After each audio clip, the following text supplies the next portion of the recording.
as far as, and Mandy kind of brought this up, like book clubs, hanging out, right? You're with people.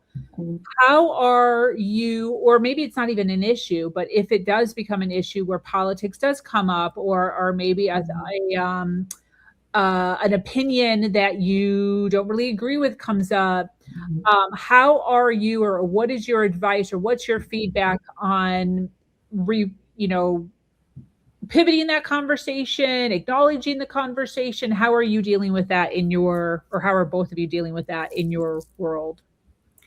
I was just at a luncheon, and it was a group of really wonderful people. And there was a gentleman, he was talking to me, and his opinion was very, very opposite of what mine was. And what I do is I listen, and I really, really, truly try to get curious. Where are they coming from? What would make them think this way? And I think when you get curious, the judgment can be a little less. You can kind of put that on the back burner. And if there's something blatant, and I've done this before, put my hands down and said, oh, this table's not for me. And I've gotten up and walked away, because I'm not going to listen to bashing or cruelty. Or I used to get in trouble in high school because I was the one that I used to get in trouble because I protected anyone that got bullied. So I won't allow that around me. But I have no desire or need to correct everyone and give my opinion about everything that's said. I just don't have the desire. I don't think, I know I'm not going to convince anybody in a 3-minute conversation to change their political views. And so what I do is I really do a lot of my political in my closet, in my own space, and I write letters, I vote appropriately, and that's really kind of how I deal with it. But I'll walk away if it's dark. It ain't happening. It's not my jam. Good, that's good. What about you, Mandy? You got anything?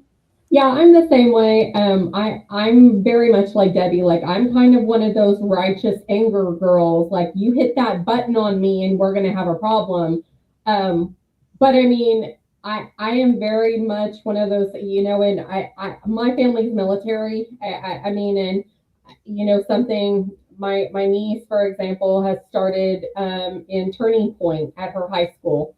And and she's like, there's so much back and forth, and now they're having clubs that are being built to counter Turning Point and all this stuff. And I guess my position's always kind of been like, and because I'm from a military family, it's but people have died for that right.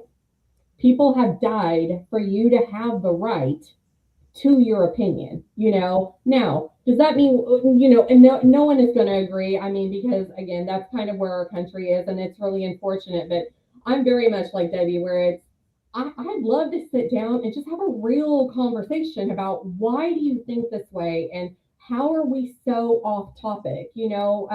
I see it all the time. Just because I don't agree with you doesn't mean that I don't like you, or I don't support you, or I don't want you to be successful or happy in your life.